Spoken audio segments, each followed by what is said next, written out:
Aloha guys, Hawaii's only. Thanks for tuning in. Today we're making baked sushi or sushi bake or sushi casserole. Anyhow, this is part two.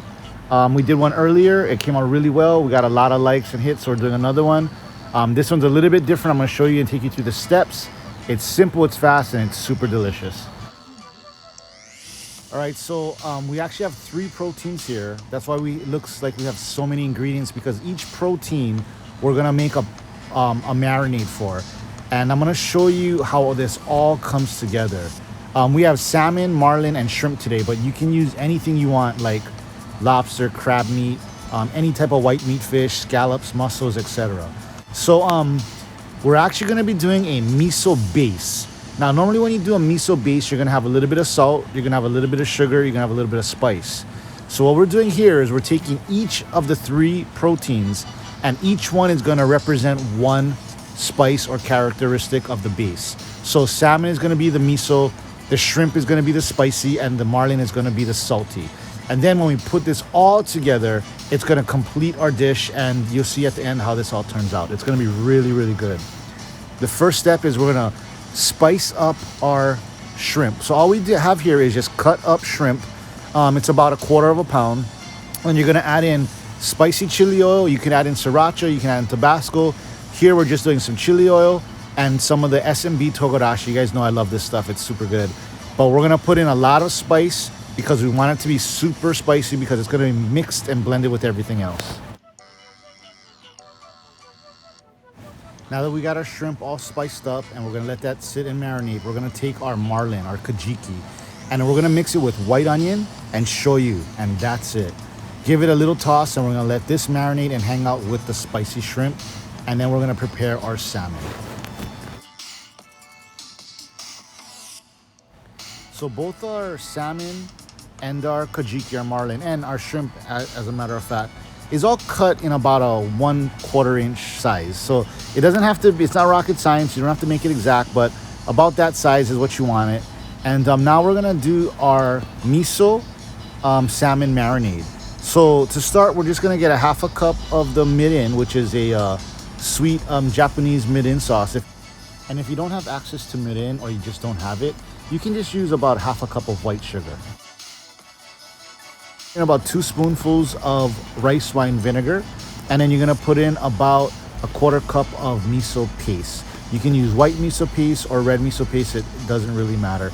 And then we're gonna throw in just a little pinch of ginger, just to give it a bit of a flavor boost.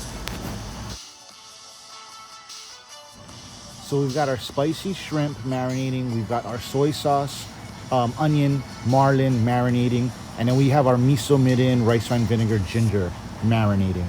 Just let this hang out for about 1/2 an hour. Just leave it in the fridge, let it kind of just soak in all the flavors. You don't have to let it marinate for too long, and then we're gonna get ready for our sushi bake. We're gonna now start assembling our sushi bake. You can see here we have a casserole dish of rice. This is not sushi rice, it's just plain rice. And what we're gonna do is we're gonna empty out some of the soy sauce, and we're gonna drain out some of that miso, and then we're gonna combine all three of these proteins, the spicy shrimp, the salty marlin, and the miso salmon, all into the bowl. One thing that I really enjoy about this dish, the sushi bake, is typically when I do a miso marinade, I take all the ingredients, the salt, the spice, and the miso, and put them all into one container, and I marinate my protein. What I like about this is we took 3 different proteins and marinated it in one part of the sauce. So the salmon got the miso, the shrimp got the spice, and the marlin got the salt. And now that we're combining it all together, I just love how it's a really unique way to blend flavors and bring it all together. We've got all of our proteins in the bowl. Now all we're gonna do is mix in a little bit of mayonnaise, a little bit of cheese, a little bit of green onion, and a little bit of Masago fish eggs. I have here about 2 tablespoons worth of mayonnaise. I'm probably only gonna use about 1/2 to 3/4 of this bowl. And the reason why we're only using so little is because we also have a little bit of cheese. If you don't wanna put cheese because you think it's weird, you can go ahead and double up on the mayonnaise. That's the only reason I put the cheese in there, to keep it creamy without drowning the fish in mayonnaise. And as you can see here, we only use a little touch of cheese just to bring out the creaminess of the mayonnaise and help keep the fish all together. One important step here is to make sure that your rice is pushed down flat. You don't want to smash or mush the rice, but you definitely want to give it a firm pat down.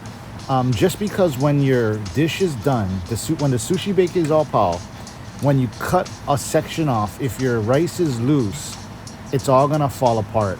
So if your rice is patted down firmly, as if it was in a sushi roll, when you go to cut your sushi bake, the rice will come out nice and firm and stay in one solid piece.